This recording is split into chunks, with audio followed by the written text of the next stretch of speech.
처음부터 싫었던 건 아니었습니다. 그저 시간이 지나면서 조금씩 불편해졌을 뿐이었습니다. 가족이라는 이름으로 묶인 사람들과의 명절은 해마다 똑같았습니다. 같은 자리에 앉아 같은 말을 듣고 같은 표정으로 고개를 끄덕이는 시간이 반복되었습니다. 그게 예의라고 배웠으니까요. 형제자매 중 누군가는 늘 같은 이야기를 꺼냈습니다. 옛날 일, 부모님 일, 누가 뭘 더 했고 덜 했다는 그 이야기를 저는 듣는 척 했습니다. 대답하지 않으면 지나갈 거라고 생각했습니다. 결혼 초기에는 배우자의 습관들이 사랑스럽게 느껴졌습니다. 그런데 10년, 20년이 지나자 그 습관들이 눈에 밟혔습니다. 말투, 식사 방식, 물건 놓는 습관, 잠버릇까지 너무 가까이 있었기 때문에 보이지 않던 것들이 이제는 너무 선명했습니다. 싫다고 말할 수도 없었습니다. 그렇게 말하면 관계가 흔들릴 것 같아서 참았습니다. 참는 게 익숙해졌습니다. 처가, 시댁과의 관계도 복잡했습니다. 결혼으로 맺어진 인연이지만 마음으로 가까워지진 않았습니다. 서로 다른 집안의 문화, 서로 다른 기대들이 부딪혔습니다. 명절 준비를 하면서도 제사를 지내면서도 미묘한 긴장이 흘렀습니다. 누가 더 수고했는지, 누가 더 배려받는지 말하지 않아도 모두가 세고 있었습니다. 친척 어른들은 늘 옛날식 충고를 건넸습니다. 요즘 젊은 사람들은으로 시작하는 그 말들을 저는 고개 숙이고 들었습니다. 반박할 수도 없었고 동의할 수도 없었습니다. 그저 시간이 지나기를 기다렸습니다. 일터에서 만나는 사람들도 있었습니다. 매일 보는 얼굴들, 함께 점심을 먹는 동료들, 회의실에서 마주하는 상사들이었습니다. 일 자체보다 사람 사이의 일이 더 복잡했습니다. 누군가는 공을 가로채려 했고 누군가는 책임을 떠넘기려 했습니다. 저는 파도를 피하듯 조용히 제 일만 했습니다. 학창 시절부터 알던 친구도 있었습니다. 30년, 40년을 알고 지낸 사이였습니다. 하지만 세월이 흐르면서 서로의 삶은 너무 달라졌습니다. 한 사람은 사업에 성공했고 한 사람은 실패했습니다. 한 사람은 자녀가 잘 됐고 한 사람은 고생했습니다.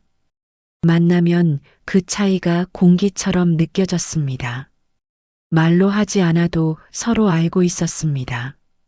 어떤 관계는 처음부터 제 의지와 무관했습니다. 태어날 때부터 정해진 혈육, 결혼으로 얽힌 인척, 이웃이라는 이유로 계속 마주치는 사람들이었습니다. 선택할 수 없었기에 더 무거웠습니다. 끊고 싶어도 끊을 명분이 없었고 가까워지고 싶어도 방법을 몰랐습니다. 시간은 어떤 관계는 익숙하게 만들었지만 어떤 관계는 낯설게 만들었습니다.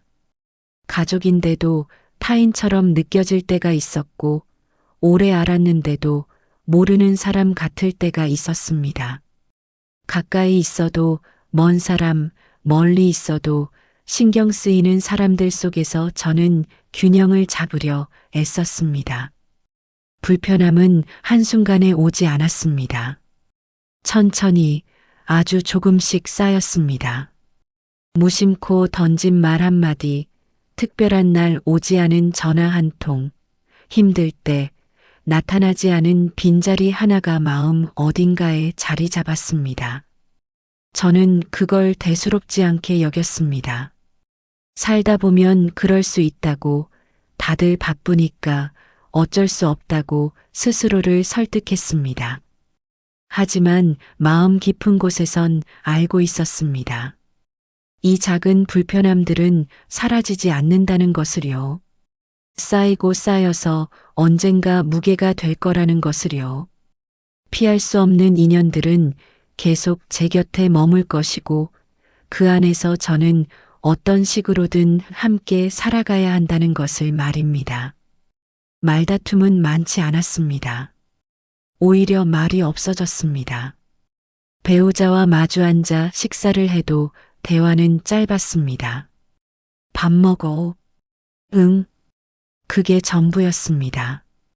필요한 말만 했습니다. 감정을 담은 말은 사치처럼 느껴졌습니다. 형제들과도 마찬가지였습니다. 전하는 일이 있을 때만 걸려왔습니다. 부모님 일, 재산 문제, 누군가의 경조사 같은 때만 말이죠. 안부를 묻는 전화는 드물었습니다. 통화는 짧고 건조했습니다. 그래, 알았어. 그럼 그렇게 하자. 끝이었습니다. 친구들과의 만남도 변했습니다. 예전처럼 속마음을 나누지 않았습니다. 그저 밥 먹고 술 한잔하고 안부 묻고 헤어졌습니다. 요즘 어때? 그냥 그렇지 뭐. 깊은 이야기는 하지 않았습니다. 괜히 꺼냈다가 불편해질까봐 조심했습니다. 일터의 공기도 달라졌습니다. 점심시간에 함께 식당에 가도 각자 휴대폰만 들여다봤습니다. 커피를 마시며 잡담을 나누던 시절은 지났습니다. 모두가 피곤했고 모두가 지쳐 있었습니다.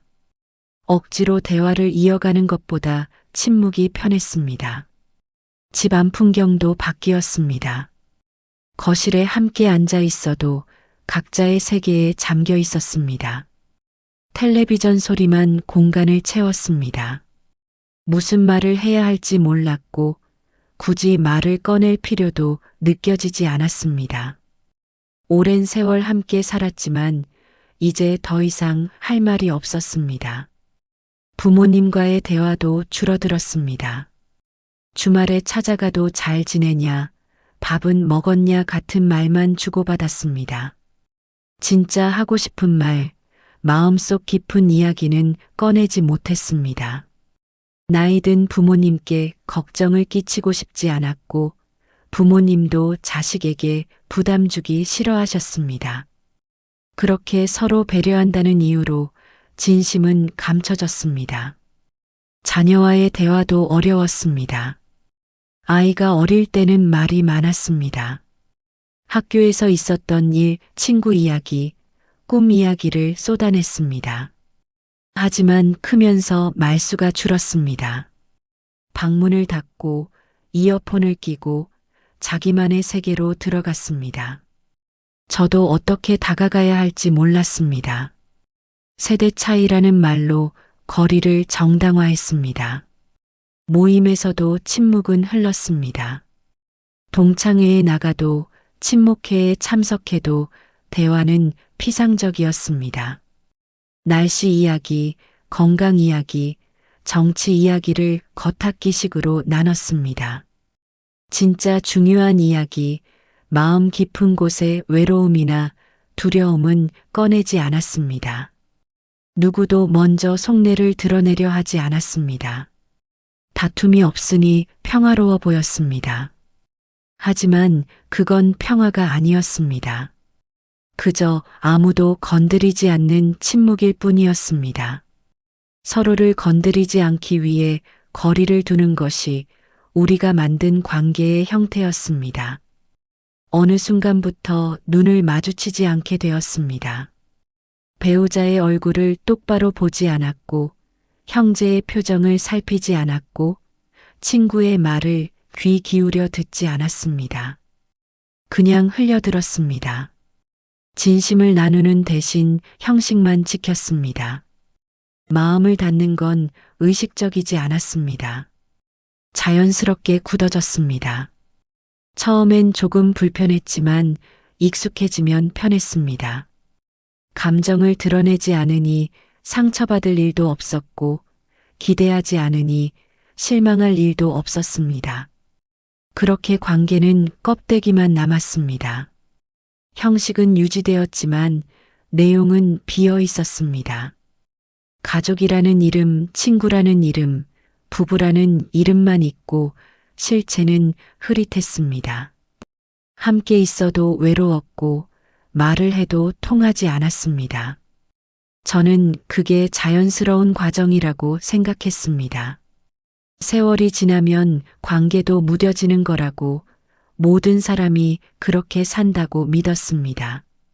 하지만 밤에 잠자리에 들면 텅 빈 기분이 들었습니다. 많은 사람 속에 있어도 혼자인 것 같았습니다. 말하지 않아도 느껴지는 거리감 속에서 저는 조금씩 단단해졌습니다. 아니, 단단해진 게 아니라 굳어진 것이었습니다. 젊었을 땐 관계를 정리할 수 있다고 생각했습니다. 맞지 않으면 멀어지고 불편하면 끊으면 된다고 믿었습니다. 실제로 그렇게 했습니다. 연락을 끊고 만남을 거절하고 새로운 사람들을 만났습니다. 세상은 넓었고 선택지는 많았습니다. 하지만 50을 넘기고 60을 바라보면서 달라졌습니다. 끊을 수 없는 관계들이 보였습니다. 가족은 물론이고 오래된 인연들도 마찬가지였습니다. 끊으려면 이유가 명확해야 했습니다. 큰 잘못, 배신, 상처 같은 게 있어야 정리할 명분이 생겼습니다. 하지만 제 관계엔 그런 극적인 사건이 없었습니다. 그저 불편함, 답답함, 서운함만 쌓였을 뿐입니다. 그걸로는 끊을 수 없었습니다. 왜 끊었어? 라고 물으면 뭐라고 대답해야 할지 막막했습니다. 그냥 불편해서요라고 말할 순 없었습니다. 부모님은 여전히 부모님이었습니다. 80을 바라보는 나이에 접어들자 예전의 강한 모습은 사라졌습니다. 허리는 굽었고 걸음은 느려졌고 기억은 흐릿해졌습니다. 그 모습을 보면 미안한 마음이 들었습니다. 예전에 서운했던 일들이 떠올라도 이제 와서 말할 수 없었습니다. 아버지, 그때 왜 그러셨어요? 라고 물으면 무슨 소용이 있겠습니까? 이제 와서 그런 이야기를 꺼내면 누가 상처받을지 뻔했습니다. 형제자매도 멀어질 수 없었습니다. 친구들은 하나둘 연락이 끊기고 직장 동료들은 은퇴하며 흩어졌습니다. 새로운 인연을 만들 기회도 의욕도 줄어들었습니다. 결국 남은 건 가족이었습니다. 불편해도 마음이 안 맞아도 함께 있어야 했습니다. 명절이면 모여야 했고 부모님 일이 생기면 의논해야 했습니다. 배우자와의 관계는 더욱 복잡했습니다. 30년, 40년을 함께 산 사람이었습니다. 좋았던 시절도 있었습니다. 결혼 초 아이가 태어났을 때 함께 여행을 다녔던 때의 기억이 남아 있었습니다. 힘들었던 시절도 있었습니다. 경제적 어려움, 육아의 고단함, 서로에 대한 실망이 쌓였던 시간들도 있었습니다. 지금은 그저 익숙함만 남았습니다. 사랑이라고 부르기엔 감정이 식었고 미움이라고 하기엔 정이 남아 있었습니다. 떠날 수도 없었습니다. 이 나이에 다시 시작한다는 건 현실적으로 불가능했습니다. 머물 수도 없었습니다. 마음이 통하지 않는 사람과 매일 마주하는 건 고통이었습니다. 그 애매한 상태 속에서 저는 그냥 살았습니다. 은퇴가 가까워지자 직장 동료들과의 관계도 미묘해졌습니다. 누가 먼저 그만둘지, 누가 더 오래 남을지 서로를 의식하기 시작했습니다. 말은 없었지만 분위기는 느껴졌습니다. 경쟁보다는 비교가 더 많아졌습니다. 저 사람은 퇴직금을 얼마나 받을까, 저 사람은 은퇴 후에 뭘 할까 같은 생각들이 스쳤습니다. 친구들과의 모임도 부담스러워졌습니다. 만나면 건강 이야기부터 시작되었습니다. 누구는 당뇨, 누구는 고혈압, 누구는 암 판정을 받았다는 소식이 들렸습니다. 자녀 이야기도 빠지지 않았습니다. 누구 아들은 의사, 누구 딸은 대기업 다닌다는 이야기가 오갔습니다. 경제 이야기도 나왔습니다. 부동산, 연금, 노후 준비에 대한 걱정이 대화의 중심이었습니다. 서로 잘났다고 자랑하는 것도 지쳤고 못났다고 하소연하는 것도 지쳤습니다. 그런데 안 만나자니 외로웠습니다. 집에만 있으면 답답했고 배우자하고만 있으면 할 말이 없었습니다. 그래서 억지로라도 나갔습니다. 새로운 관계는 만들어지지 않았습니다. 젊었을 때처럼 쉽게 친해지지도 않았고 마음을 여는 것도 조심스러웠습니다. 이 나이에 새 친구를 사귄다는 게 어색했습니다. 서로의 과거를 모르니 대화도 깊어지지 않았습니다. 그러다 보니 기존 관계에 더 묶였습니다. 불편해도 답답해도 그 사람들이 제 세계의 전부였습니다. 도망칠 곳이 없었습니다. 물리적으로 멀어질 순 있어도 마음으로 자유로워질 순 없었습니다. 명절이 되면 가족을 만나야 했고 경조사가 있으면 친척을 만나야 했습니다. 전화가 오면 받아야 했고 부탁을 받으면 들어줘야 했습니다. 거절하면 냉정하다, 가족도 안 챙긴다는 소리를 들었습니다. 어느 순간 깨달았습니다. 이 관계들은 제가 선택한 게 아니라는 것을, 그리고 제가 끝낼 수도 없다는 것을요. 그 사실이 무거웠습니다. 짐을 내려놓고 싶었지만 내려놓을 수 없었고, 끈을 끊고 싶었지만 끊을 수 없었습니다. 하루하루가 반복되었습니다. 아침에 눈을 뜨면 똑같은 얼굴을 보고 똑같은 말을 주고받고 똑같은 하루를 살았습니다. 피곤했지만 쉴 수 없었고 불편했지만 표현할 수 없었습니다. 그저 견뎠습니다. 이게 어른의 삶이라고, 책임이라고 스스로를 다독였습니다. 하지만 마음 깊은 곳에선 알고 있었습니다. 이건 단순한 불편함이 아니라 괴로움이라는 것을요. 돌이켜보면 저는 늘 상대를 바꾸려 했습니다. 배우자가 조금만 더 이해해주면, 형제가 조금만 더 배려해주면, 친구가 조금만 더 신경 써주면 그러면 이 불편함이 사라질 거라고 믿었습니다. 그래서 말했습니다. 왜 그렇게 말하는 거야? 조금만 생각해주면 안 돼? 내 마음도 좀 헤아려줘. 처음엔 조심스럽게, 나중엔 강하게 말했습니다. 하지만 상대는 변하지 않았습니다. 처음엔 제 말을 들은 척 했습니다. 고개를 끄덕이거나 그래, 미안해라고 말했습니다. 하지만 며칠 지나면 똑같았습니다. 같은 말투, 같은 태도, 같은 행동으로 아무것도 달라지지 않았습니다. 그러면 저는 다시 말했습니다. 이번엔 조금 더 강하게, 조금 더 구체적으로요. 지난번에도 말했잖아. 이번엔 정말 바꿔줘. 상대는 짜증을 냈습니다. 그럼 나보고 어떻게 하라는 거야? 나는 원래 이런 사람이야.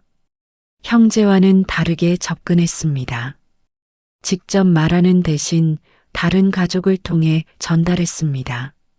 엄마, 형한테 좀 말씀해 주세요. 동생한테 내가 이렇게 힘들다고 전해줘. 우회적으로 압력을 넣었습니다. 하지만 결과는 같았습니다. 형제는 왜 나한테만 그래? 라며 반발했습니다. 친구에게는 기대를 표현했습니다. 내가 그때 그렇게 말하지 않았으면 좋았을 텐데. 조금만 더 신경 써줬으면 이렇게까지 안 됐을 거야. 친구는 당황했습니다. 나는 그럴 생각이 아니었는데. 변명을 늘어놓았습니다. 저는 그 변명이 불만족스러웠습니다. 상사에게는 조심스럽게 의견을 냈습니다. 이렇게 하면 더 좋지 않을까요? 저는 이렇게 생각하는데. 하지만 상사는 자기 방식을 고집했습니다. 그냥 시키는 대로 해. 저는 입을 다물었습니다. 동료에게는 협조를 요청했습니다. 이번엔 같이 좀 하자. 하지만 동료도 자기 일에 바빴습니다. 시간이 지나면서 방법을 바꿔봤습니다. 직접 말하는 대신 행동으로 보여줬습니다. 제가 먼저 배려하면 상대도 따라올 거라고 생각했습니다. 먼저 전화하고, 먼저 양보하고, 먼저 도왔습니다. 처음엔 상대가 고마워했습니다. 하지만 그게 익숙해지자 당연하게 여겼습니다. 제가 해주는 걸 기대하기 시작했습니다. 또 다른 방법도 시도했습니다. 침묵으로 압력을 넣었습니다. 말을 하지 않으면 상대가 알아챌 거라고 생각했습니다. 며칠, 몇 주를 말없이 지냈습니다. 하지만 상대는 알아채지 못했습니다. 오히려 편해했습니다. 요즘 잔소리 안 해서 좋네. 그 말을 듣고 허탈했습니다. 책을 읽고 방법을 배워보기도 했습니다. 대화법, 소통법, 관계 개선에 대한 책들을 찾아 읽었습니다. 나 전달법을 써보고 경청을 해보고 공감을 표현했습니다. 처음엔 효과가 있는 것 같았습니다. 하지만 오래가지 않았습니다. 상대는 여전히 자기 방식대로 살았습니다. 그러면서 깨달았습니다. 저는 늘 남을 바꾸려고만 했다는 것을, 제 기준에 맞추려고 했다는 것을, 상대가 달라지면 문제가 해결될 거라고 믿었다는 것을요. 하지만 문제는 해결되지 않았습니다. 오히려 더 복잡해졌습니다. 상대를 바꾸려는 시도는 결국 상대를 부정하는 일이었습니다. 너는 지금 잘못됐어. 바뀌어야 해. 그 말을 듣는 사람이 기분 좋을 리 없었습니다. 저도 누군가 제게 그렇게 말하면 기분이 나빴습니다. 나는 이대로도 괜찮은데 왜 나를 바꾸려고 해? 똑같은 마음이었을 겁니다. 어느 날 문득 생각했습니다. 내가 바꾸려 했던 사람들도 사실은 나를 바꾸려 했던 게 아닐까? 배우자도 속으로 생각했을 겁니다. 저 사람만 좀 달라지면. 형제도 친구도 마찬가지였을 겁니다. 모두 자기 입장에서는 저를 답답해 했을 것입니다. 서로가 서로를 바꾸려 했습니다. 그 과정에서 관계는 더 멀어졌습니다. 대화는 줄어들고 침묵은 늘어났고 이해는 사라지고 불만만 쌓였습니다. 악순환이었습니다. 그제야 보였습니다. 문제는 상대가 아니었습니다. 상대를 바꾸려 한 제 마음이었습니다. 그 기대가, 그 요구가 괴로움을 만들었습니다. 상대는 상대대로 살았을 뿐인데 제가 그걸 받아들이지 못했던 겁니다. 하지만 그걸 인정하기는 쉽지 않았습니다. 여전히 마음 한구석에선 생각했습니다. 그래도 저 사람이 좀 바뀌면 오랜 습관은 쉽게 바뀌지 않았습니다. 미웠던 건 아니었습니다. 정확히 말하면 미워하고 싶었는데 미워지지 않았습니다. 미움이라는 감정은 명확합니다. 선을 긋고 등을 돌리고 마음을 닫으면 됩니다. 그러면 편합니다. 상대가 뭘 하든 상관없어집니다. 하지만 제 마음은 그렇게 단순하지 않았습니다. 배우자를 보면 답답했지만 미운 건 아니었습니다. 그저 서운했습니다. 왜 내 말을 들어주지 않을까? 왜 내 마음을 알아주지 않을까? 그 서운함이 쌓이고 쌓였습니다. 형제에게도 그랬습니다. 미운 마음보다는 억울한 마음이 컸습니다. 왜 나만 양보해야 하지? 왜 나만 참아야 하지? 그 억울함은 풀리지 않았습니다. 어머니가 편찮으실 때 주로 제가 병원에 모셨습니다. 형제들은 바빠서, 멀어서, 사정이 있어서 오지 못했습니다. 이해는 했지만 공평하지 않다고 느꼈습니다.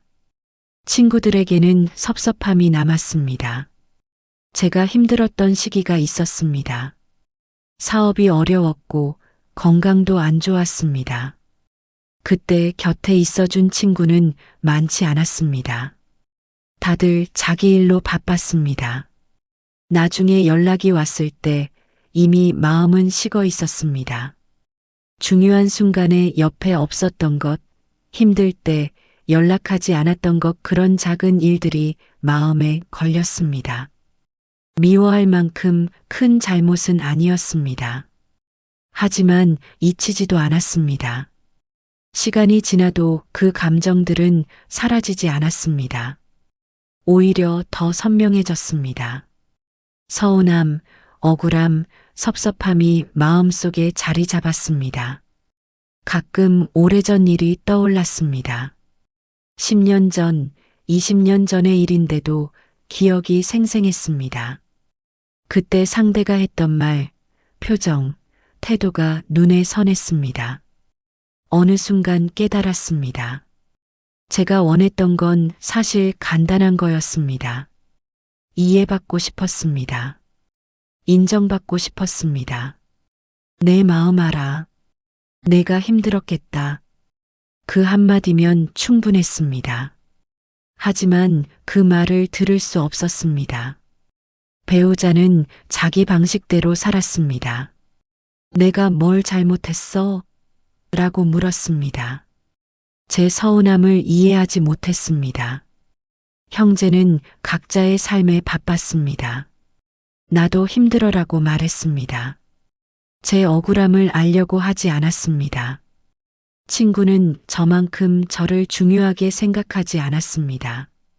그때는 정말 바빴어라고 변명했습니다. 제 섭섭함을 헤아리지 못했습니다. 그게 당연한 일이었습니다. 누구나 자기 삶이 우선이니까요. 자기 입장에서 최선을 다했을 겁니다. 하지만 머리로는 이해해도 마음은 달랐습니다. 나도 중요한 사람인데, 나도 힘든데, 그 마음을 누구도 알아주지 않았습니다. 그래서 더 외로웠습니다. 미움은 단순합니다. 미우면 멀어지면 됩니다. 연락을 끊고 만나지 않으면 됩니다. 시간이 지나면 잊혀집니다. 하지만 서운함은 복잡합니다. 가까이 있고 싶은데 가까이 있으면 더 서운해집니다. 기대하고 싶은데 기대하면 실망만 커집니다. 그 감정의 무게를 저 혼자 짊어졌습니다. 말로 꺼내면 투정처럼 들릴 것 같았습니다. 나는 이렇게 힘든데 왜 아무도 몰라줘? 그런 말을 하면 유치해 보일 것 같아서 삼켰습니다. 어른이 되고 나이가 들수록 감정을 드러내는 게 부끄러워졌습니다. 젊었을 때는 앞으로 기회가 있을 거라고 생각했습니다. 언젠가는 이해받을 수 있을 거라고, 언젠가는 인정받을 수 있을 거라고요. 하지만 시간은 그런 기회를 주지 않았습니다. 오히려 관계는 더 굳어졌고 대화는 더 줄어들었습니다. 이제는 말할 타이밍도 없었습니다. 그냥 살았습니다. 서운해도 억울해도 섭섭해도 표정은 담담하게 유지했습니다. 괜찮아라고 말했습니다. 실제로는 괜찮지 않았지만 그렇게 말하는 게 편했습니다. 하지만 마음속엔 응어리가 남았습니다. 풀리지 않는 감정들이 쌓이고 쌓여서 무게가 되었습니다. 가끔 생각했습니다. 내가 너무 많이 바란 걸까? 너무 많이 기대한 걸까? 그래서 이렇게 힘든 걸까? 하지만 답은 없었습니다.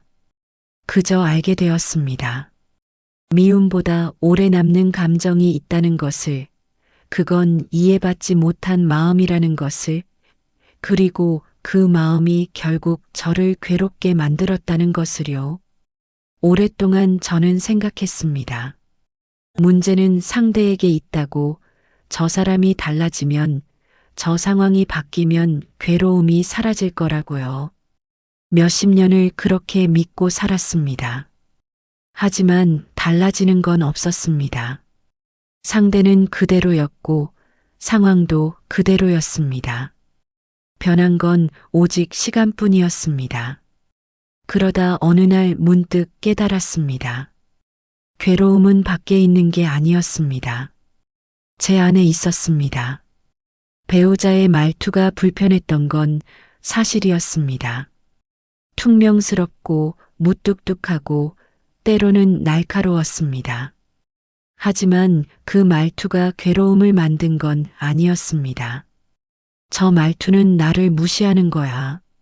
저 사람은 날 이해하지 못해. 저 사람한테 나는 중요하지 않은가 봐. 그렇게 제가 의미를 부여했을 때 괴로움이 시작되었습니다. 상대의 말투는 그냥 말투였을 뿐인데 제가 거기에 무시, 무관심, 무시라는 뜻을 더 씌웠습니다. 형제와의 갈등도 마찬가지였습니다. 형제가 저를 배려하지 않은 건 맞습니다. 부모님 일에 자주 빠졌고 경제적 도움도 주지 않았고 연락도 뜸했습니다. 하지만 그게 곧 괴로움은 아니었습니다. 나만 손해보고 있어. 나만 희생하고 있어. 형제는 편하게 사는데 나만 고생이야. 그렇게 제가 해석했을 때 억울함이 생겼습니다. 형제는 그저 자기 삶을 살았을 뿐인데 제가 그걸 비교하고 저울질하고 불공평하다고 판단했습니다. 친구의 무심함도 그랬습니다. 친구가 연락하지 않은 건 사실입니다. 중요한 날을 기억하지 못했고 제가 힘들 때 곁에 없었고 약속을 미루기도 했습니다. 하지만 그게 저를 아프게 한 건 아니었습니다. 나는 중요하지 않은가 봐. 나는 필요 없는 사람인가 봐. 나만 이 관계에 신경 쓰는구나. 그런 생각을 했을 때 외로움이 찾아왔습니다. 친구는 그저 바빴을 뿐인데 제가 거기에 무관심, 무시, 배제라는 의미를 붙였습니다. 결국 괴로움을 만든 건 상대가 아니었습니다. 제 마음이었습니다. 상대의 행동을 보고 제가 판단하고 제가 의미를 붙이고 제가 감정을 만들었습니다. 그 과정을 저는 몰랐습니다. 자동으로 일어났습니다. 너무 빨라서 너무 익숙해서 알아채지 못했습니다. 상대의 말 한마디가 들리면 즉시 제 안에서 해석이 시작되었습니다. 그 해석은 대부분 부정적이었습니다. 저 말은 이런 뜻이야. 저 사람은 날 이렇게 생각하는 거야. 그렇게 단정 지었습니다. 확인하지 않았고 물어보지도 않았습니다. 그냥 제 생각이 맞다고 믿었습니다. 예를 들어 배우자가 오늘 저녁은 알아서 먹으라고 말하면 저는 즉시 나한테 관심 없다는 뜻이야 라고 해석했습니다. 실제로는 회식이 있어서 그런 말이었을 수도 있고 피곤해서 그랬을 수도 있습니다. 하지만 저는 제 해석에 갇혔습니다. 형제가 전화를 받지 않으면 나를 피하는 거야 라고 생각했습니다. 실제로는 회의 중이었을 수도 있고 운전 중이었을 수도 있습니다. 하지만 저는 제 추측을 사실로 받아들였습니다. 친구가 약속을 미루면 나보다 다른 일이 중요한가 봐라고 여겼습니다. 실제로는 급한 일이 생겼을 수도 있고 건강이 안 좋았을 수도 있습니다. 하지만 저는 제 감정에 휩싸였습니다. 그 패턴은 오래되었습니다. 어린 시절부터 형성된 것 같았습니다. 부모님과의 관계에서 시작되었을지도 모릅니다. 칭찬받지 못했던 기억, 혼났던 기억, 무시당했다고 느꼈던 기억이 패턴을 만들었습니다. 그 패턴이 다른 관계로 확장되었습니다. 세월이 흐를수록 그 패턴은 더 굳어졌습니다. 저 사람은 원래 저래. 우리 관계는 원래 이래. 모든 게 고정되었습니다. 변화의 가능성은 사라졌습니다. 저는 그 틀 안에서 상대를 받고 그 틀 안에서 관계를 이어갔습니다. 어느 날 조용히 앉아 생각해 봤습니다. 정말 상대가 문제일까? 정말 저 사람이 달라지면 괴로움이 사라질까? 그렇게 질문하니 답이 보였습니다. 아니었습니다. 상대가 달라져도 저는 또 다른 이유를 찾아 괴로워했을 겁니다. 왜냐하면 문제는 상대가 아니라 제가 상대를 보는 방식이었으니까요. 만약 배우자가 제 바람대로 다정해진다면 저는 아마 진심이 아니라 연기하는 것 같아라고 생각했을 겁니다. 형제가 자주 연락한다면 뭔가 필요한 게 있나 봐라고 의심했을 겁니다. 친구가 더 신경 쓴다면 부담스럽다고 느꼈을 겁니다. 그 깨달음은 무거웠습니다. 그동안 제가 탓했던 모든 것들이 사실은 제 안에 있었다는 것, 제가 만든 의미, 제가 붙인 감정, 제가 고정시킨 관계 그 모든 것이 괴로움을 키웠습니다. 쉽게 받아들여지지 않았습니다. 그래도 저 사람이 잘못한 건 맞잖아. 내가 괴로운 건 저 사람 때문이잖아. 그런 생각이 계속 떠올랐습니다. 상대의 잘못을 놓고 싶지 않았습니다. 제 괴로움을 정당화하고 싶었습니다. 하지만 조금씩 알아갔습니다. 잘못의 유무가 중요한 게 아니라는 것을, 누가 옳고 그른지가 중요한 게 아니라는 것을요. 중요한 건 제가 어떻게 받아들이느냐였습니다. 제가 어떻게 해석하느냐였습니다. 제가 어떤 의미를 부여하느냐였습니다. 그게 괴로움을 만들기도 하고 사라지기도 했습니다. 상대는 바꿀 수 없었습니다. 하지만 제 마음은 바꿀 수 있었습니다. 그 사실을 알게 되었을 때 조금 가벼워졌습니다. 아직 완전히 내려놓지는 못했지만 방향은 보였습니다. 오랫동안 저는 화해를 목표로 삼았습니다. 언젠가는 서로 이해하고 마음을 풀고 다시 가까워질 수 있을 거라고 믿었습니다. 그게 좋은 관계의 끝이라고 생각했습니다. 드라마나 영화에서 보는 것처럼 서로 껴안고 눈물 흘리며 용서하는 장면을 상상했습니다. 하지만 세월이 흐르면서 알게 되었습니다. 모든 관계가 화해로 끝나는 건 아니라는 것을, 어떤 관계는 그냥 그대로 남는다는 것을요. 그게 현실이었습니다. 배우자와의 관계도 그랬습니다. 완전히 이해할 수는 없었습니다. 수십 년을 함께 살아도 여전히 모르는 부분이 있었습니다. 그 사람의 생각, 그 사람의 방식, 그 사람의 마음을 다 알 수 없었습니다. 제가 왜 그렇게 생각해? 라고 물으면 배우자는 원래 그래라고 답했습니다. 더 이상 설명할 말이 없었습니다. 그리고 그게 괜찮았습니다. 이해하지 못해도 함께 살 수 있었고 마음이 완전히 통하지 않아도 옆에 있을 수 있었습니다. 아침에 일어나 커피를 마시고 저녁에 같은 식탁에 앉고 밤에 같은 침대에 누웠습니다. 말은 적어도 존재는 함께였습니다. 형제와도 화해하지 않았습니다. 과거의 일들을 풀지 않았습니다. 누가 잘못했는지, 누가 더 희생했는지 그런 이야기는 하지 않았습니다. 어머니 장례식 때 형제들과 마주쳤습니다. 서로 눈이 마주쳤지만 아무 말도 하지 않았습니다. 예전 일을 꺼낼 타이밍도 용기도 없었습니다. 그냥 두었습니다. 명절에 만나면 인사하고 필요한 말만 나누고 헤어졌습니다. 잘 지내?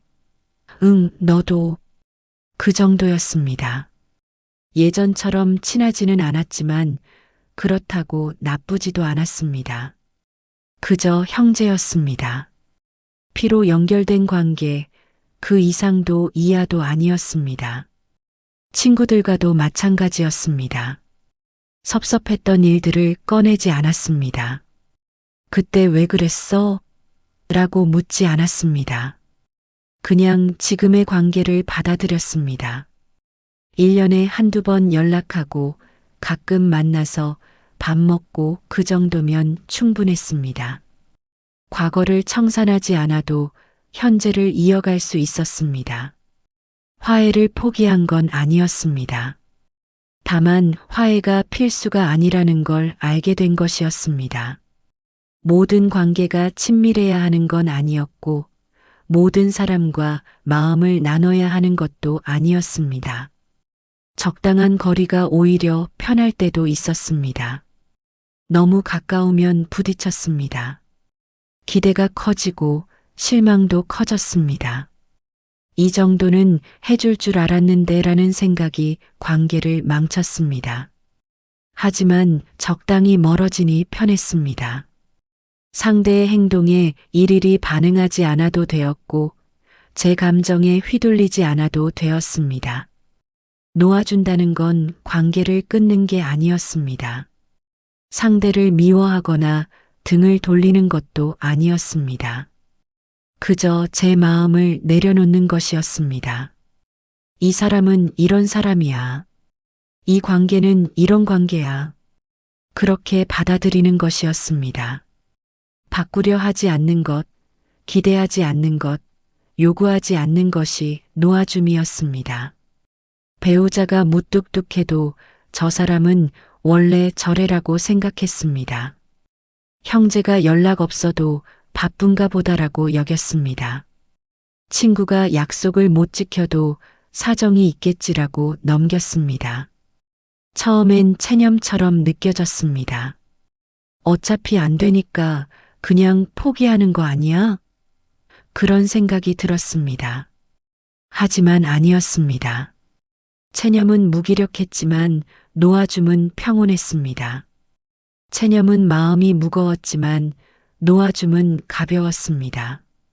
체념은 포기였지만 놓아줌은 수용이었습니다. 상대를 놓아주니 저도 자유로워졌습니다. 상대의 말에 상처받지 않았습니다. 너는 왜 맨날 그 모양이야 라는 말을 들어도 흔들리지 않았습니다. 상대의 행동에 화내지 않았습니다. 약속을 어겨도 연락을 안 해도 크게 개의치 않았습니다. 상대가 저를 어떻게 생각하든 신경 쓰지 않았습니다. 그게 냉정해진 건 아니었습니다. 그저 성숙해진 것이었습니다. 모든 걸 다 가질 수 없다는 걸 아는 것, 모든 관계가 완벽할 수 없다는 걸 아는 것, 그래도 괜찮다고 받아들이는 것이 어른이 되는 과정이었습니다. 화해하지 않아도 괜찮았습니다. 이해하지 못해도 괜찮았고 가까워지지 않아도 괜찮았습니다. 마음이 통하지 않아도 생각이 다르고 서로 불편해도 함께 존재할 수 있었습니다. 그냥 그 자리에서 그 거리에서 함께 있는 것 그것만으로도 충분했습니다. 이제는 조금 알 것 같습니다. 왜 불교에서 원증회고를 괴로움이라고 했는지, 미워하는 사람을 만나는 게 괴로운 게 아니었습니다. 놓지 못한 채 만나는 게 괴로웠고, 바꾸려 하면서 만나는 게 괴로웠고, 기대하면서 만나는 게 괴로웠습니다. 관계 자체가 문제가 아니었습니다. 관계를 대하는 제 마음이 문제였습니다. 그 마음을 내려놓으니 관계는 그대로여도 괴롭지 않았습니다. 아침에 일어나 세수를 하고 거울을 보면 나이 든 얼굴이 보입니다. 주름이 깊어졌고 머리는 희끗해졌고 눈가는 처졌습니다. 이 얼굴로 살아온 세월이 떠오릅니다. 많은 사람을 만났고 많은 일을 겪었고 많은 감정을 느꼈습니다. 거실로 나가면 오랜 시간 함께한 사람이 있습니다. 말은 여전히 적고 이해는 여전히 부족합니다. 하지만 예전처럼 답답하지 않습니다. 저 사람은 저런 사람이구나. 그렇게 받아들이니 편했습니다. 커피를 끓이고 신문을 보고 각자의 하루를 시작합니다. 특별한 대화는 없지만 그게 우리의 평화입니다. 가끔 형제에게서 연락이 옵니다. 부모님 기일, 집안일, 조카 소식 같은 걸 알려옵니다. 예전엔 그 연락조차 부담스러웠습니다. 또 뭘 부탁하려나 싶었습니다. 이제는 담담하게 받아들입니다. 그래, 알았어. 필요한 일을 하고 전화를 끊습니다. 억울하지 않습니다. 우리는 이 정도 관계구나. 그렇게 인정하니 가벼웠습니다. 친구들과도 가끔 만납니다. 1년에 두세 번 특별한 날에 모입니다. 예전처럼 자주 보지는 않습니다. 다들 건강이 안 좋아지고 거동이 불편해지고 모임 나오기가 힘들어졌습니다. 하지만 섭섭하지 않습니다. 각자의 삶이 있으니까 그렇게 이해하니 외롭지 않았습니다. 혼자 있는 시간이 많아졌습니다. 산책을 하고 책을 읽고 창밖을 바라봅니다. 예전엔 혼자 있는 게 외로웠습니다. 누군가와 함께 있고 싶었고 이야기하고 싶었고 연결되고 싶었습니다. 이제는 혼자가 편합니다.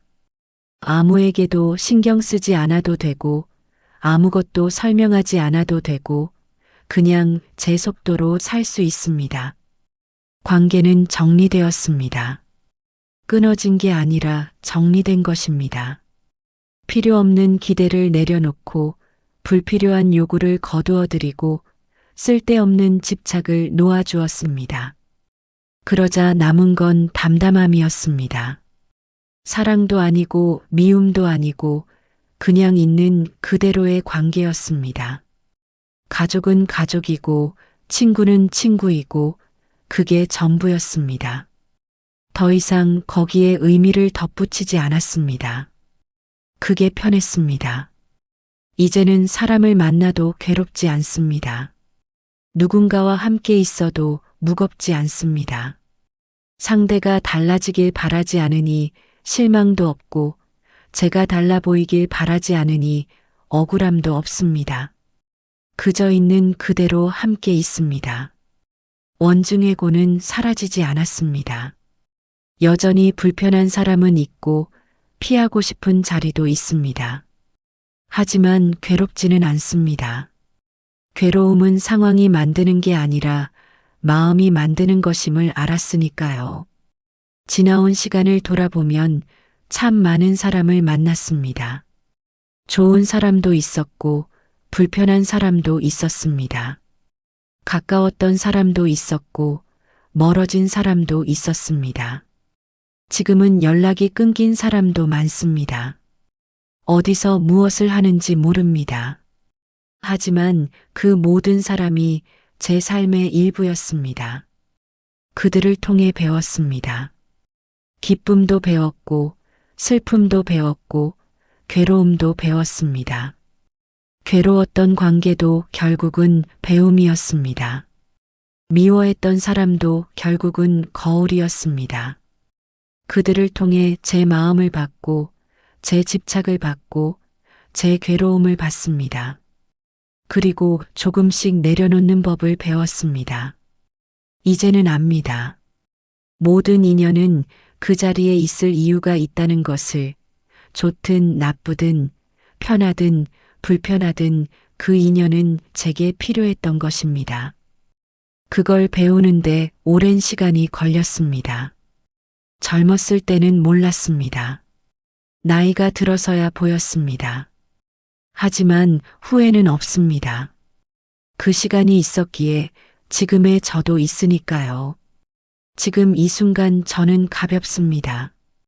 완전히 자유롭진 않지만 예전보다는 자유롭고 완전히 평온하진 않지만 예전보다는 평온합니다.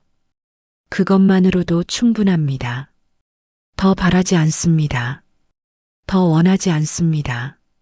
지금 이 순간 이 자리가 괜찮습니다. 원증해고를 지나왔습니다.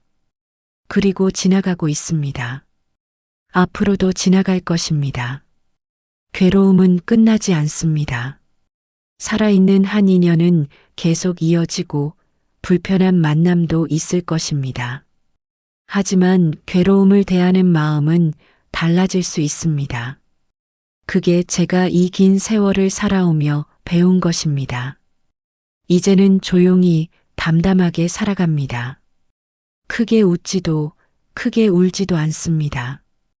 파도처럼 밀려왔다 빠져나가는 감정들을 그저 바라봅니다. 집착하지 않고 거부하지도 않습니다. 그냥 흘러가도록 둡니다. 그게 제가 찾은 평화입니다. 이 이야기가 여러분 마음에 어떻게 닿았는지 모르겠습니다. 혹시 비슷한 시간을 지나오신 분이 계시다면 이 채널이 작은 위로가 되었으면 좋겠습니다. 앞으로도 삶을 돌아보는 이야기를 계속 나눌 예정입니다. 구독과 좋아요로 함께 해주시면 고맙겠습니다. 오늘 함께 해주셔서 감사합니다.